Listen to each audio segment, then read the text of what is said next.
ಯಾವುದೇ ಕಾರಣಕ್ಕೂ ಕನ್ನಡ ಶಾಲೆ ಕ್ಲೋಸ್ ಮಾಡ್ತಕ್ಕಂಥದ್ದಿಲ್ಲ. ನಮ್ಮ ರಕ್ತದಲ್ಲಿ ಕನ್ನಡ ಇದೆ ಸರ್. ಒಬ್ಬ ಮಗು ಇದ್ರೇನು ಕೂಡ ಒಂದು ಟೀಚರ್ ಕಡ್ಡಾಯವಾಗಿರ್ತಾರೆ, ಒಳ್ಳೆ ಬಿಲ್ಡಿಂಗ್ ಇರುತ್ತೆ, ಮಿಡ್ ಡೇ ಮೀಲ್ಸಿಗೂ ಕೂಡ ಒಂದು ವ್ಯವಸ್ಥೆ ಆಯಾ ಯಾರ್ಯಾರು ಇರಬೇಕು ಅದು ಕಡ್ಡಾಯವಾಗಿರ್ತಾರೆ. ಯಾವುದೇ ಕಾರಣಕ್ಕೂ ಯಾವುದೇ ಶಾಲೆ ಕ್ಲೋಸ್ ಮಾಡಲ್ಲ. ಅದನ್ನ ಒಂದೇ ಉತ್ತರ ಕೊಟ್ಟು ಬಿಡ್ತೀನಿ. ಅದೇ ಕೇಳಿದ್ರ ಅಣ್ಣನ ಭಾಷಣ.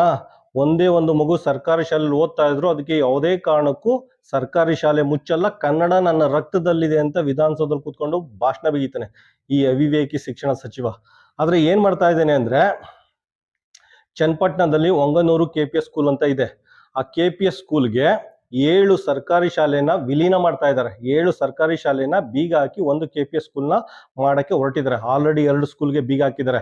ಇನ್ನು 5 ಸ್ಕೂಲ್ಗೆ ಬೀಗ ಹಾಕಕ್ಕೆ ಅಂದ್ರೆ ಪೇರೆಂಟ್ಸ್ ಹತ್ರ ಇದ್ ಮಾಡ್ತಾ ಇದ್ದಾರೆ. ಪೇರೆಂಟ್ಸ್ ಹಿಂದೆ ಬಿದ್ದಿದ್ದಾರೆ. TC ಕೊಡ್ಸಿ, ಪೇರೆಂಟ್ಸ್ ಹತ್ರ TC ತಗೊಳ್ಳಿ, ಇಲ್ಲ ಅಂದ್ರೆ ಶಿಸ್ತು ಕ್ರಮ ಜರುಗಿಸ್ತೀವಿ ಅನ್ಬಿಟ್ಟು ಅಲ್ಲಿ ಉಳಿದ 5 ಶಾಲೆಯ ಟೀಚರ್ಸ್ಗೆ ಇವರು ಪರೋಕ್ಷವಾಗಿ ಶಿಕ್ಷಣ ಇಲಾಖೆ ಧಮಕಿ ಹಾಕಿದೆ. ನೋಟಿಸ್ ಜಾರಿ ಮಾಡಿ ಧಮಕಿ ಆಗ್ತಾ ಇದೆ. ಈಗ ಹೇಳ್ತಾ ಇದ್ದೀನಿ, ಶಿಕ್ಷಣ ಸಚಿವ ನಿನ್ನ ಬಾಯಲ್ಲಿರೋದು ನಾಲ್ಗೆನಾ ಚಪ್ಪಲಿನ ಅಂತ. ಅಲ್ಲಿ ವಿಧಾನಸೌಧದಲ್ಲಿ ಕೂತ್ಕೊಂಡು ಆ ರೀತಿ ಭಾಷಣ ಬಿಗಿತೆ. ಒಂದೇ ಒಂದು ಮಗು ಇದ್ರೂ ಸರ್ಕಾರಿ ಶಾಲೆಗೆ ಬೀಗ ಹಾಕಕ್ ಬಿಡಲ್ಲ, ಸರ್ಕಾರಿ ಶಾಲೆ ಮುಚ್ಚಲ್ಲ ಅನ್ಬಿಟ್ಟು ಅಲ್ಲಿ ವಿಧಾನಸೌಧದಲ್ಲಿ ಭಾಷಣ ಬಿಗಿತೀಯ. ಇಲ್ಲಿ ನೋಡಿದ್ರೆ ಆಲ್ರೆಡಿ 2 ಸ್ಕೂಲ್ಗೆ ಬೀಗ ಹಾಕಿದೆ, ಇನ್ನು 5 ಸ್ಕೂಲ್ ಬೀಗ ಹಾಕಕ್ಕೆ ರೆಡಿ ಮಾಡ್ಕೊಂಡಿದ್ರ. ನಿಮ್ ಬಾಯಲ್ಲಿರೋದು ನಾಲ್ಗೆನಾ ಚಪ್ಪಲಿನ. ಮತ್ತೆ ಒಂದು ಶತಮಾನದ ಶಾಲೆ ಇದೆ, ಅಲ್ಲೊಂದು ಶತಮಾನದ ಶಾಲೆ ಇದೆ, ಅಲ್ಲಿ 30 ಮಕ್ಕಳು ಓದ್ತಾ ಇದ್ದಾರೆ. ಆ ಸ್ಕೂಲ್ಗೂ ಬೀಗ ಹಾಕಿ ಹೊರಟಿದ್ದಾನೆ ಈ ಅಯೋಗ್ಯ ವಿವೇಕಿ ಶಿಕ್ಷಣ ಸಚಿವ. ಅದನ್ನ ಹೇಳ್ತಾ ಇರೋದು ಶಿಕ್ಷಣ ಸಚಿವ ನೇರವಾಗಿ ಕೇಳ್ತಾ ಇರೋದು, ನಿಮ್ಗೆ ಸರ್ಕಾರಿ ಶಾಲೆನ ವಿಲೀನ ಮಾಡಬೇಕು ಅಥವಾ ಶಾಲೆಗಳನ್ನ ವಿಲೀನ ಮಾಡಬೇಕು ಅಂತ ತೇವಲ್ ಏನಾರು ಇದ್ರೆ ಮೊದಲು ನಿಮ್ಮ ಪ್ರೈವೇಟ್ ಸ್ಕೂಲ್ ಇದೆಯಲ್ಲ, ಮಲ್ನಾಡ್ ಪಬ್ಲಿಕ್ ಸ್ಕೂಲು, ಅದನ್ನ ವಿಲೀನ ಮಾಡಿ. KPS ಸ್ಕೂಲ್ ಜೊತೆಲಿ ಅದನ್ನ ವಿಲೀನ ಮಾಡಿ. ಮತ್ತೆ ವಿರೋಧ ಪಕ್ಷದ ನಾಯಕರು ಇದೆಯಲ್ಲ, BJP ಮಕ್ಕಳು ಸ್ಕೂಲ್ ಇದೆಯಲ್ಲ, PS ಪಬ್ಲಿಕ್ ಸ್ಕೂಲು ಶಿವಮೊಗ್ಗದಲ್ಲಿ, ಅದನ್ನ ವಿಲೀನ ಮಾಡಿ.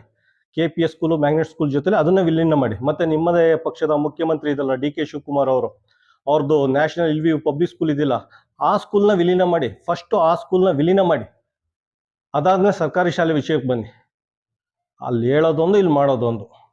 ಅದ್ರ ಬದಲು ಅಯೋಗ್ಯ ಅವಿವೇಕಿ ಶಿಕ್ಷಣ ಸಚಿವ ಪ್ರೈವೇಟ್ ಸ್ಕೂಲ್ ಪೇರೆಂಟ್ಸ್ನ ಹೋಗಿ ಕನ್ವಿನ್ಸ್ ಮಾಡಿ, ಈ ತರ ಒಂದು KPS ಸ್ಕೂಲ್ ಅಂತ ಕಟ್ಟಿದ್ವಿ, ಇಂಗ್ಲಿಷ್ ಮೀಡಿಯಂ ಎಜುಕೇಶನ್ ಕೊಡ್ತಾ ಇದ್ವಿ, ಬಸ್ ಬಿಡ್ತಾ ಇದ್ವಿ, ದಯವಿಟ್ಟು ನಿಮ್ಮ ಮಕ್ಕಳನ್ನ ಸೇರಿಸಿ ಅಂದ್ಬಿಟ್ಟು ಪ್ರೈವೇಟ್ ಸ್ಕೂಲ್ ಯಾರ್ಯಾರು ಕಳಿಸ್ತಾ ಇದ್ದಾರೆ ಆ ಪೋಷಕರನ್ನ ಮನವೊಲಿಸಿ.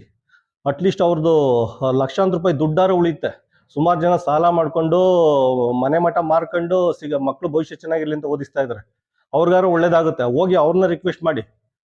ಸರ್ಕಾರಿ ಶಾಲೆಗೆ ಬೀಗ ಹಾಕಕ್ಕೆ ಹೋಗ್ಬಿಡಿ, ಯಾವುದೇ ಕಾರಣಕ್ಕೂ ಬಿಡಲ್ಲ. ಅಕಸ್ಮಾತ್ ಮಂಡ್ಯ ಜಿಲ್ಲೆಯಲ್ಲಿ ಯಾವುದೇ ಅಧಿಕಾರಿ ಸರ್ಕಾರಿ ಶಾಲೆಗೆ ಬೀಗ ಹಾಕ್ತೀನಿ ಅಂತ ನೋಟಿಸ್ ಜಾರಿ ಮಾಡಿದ್ರೆ ಸಗಣಿ ಅಭಿಷೇಕ ಮಾಡ್ತೀನಿ. ನಾನೇ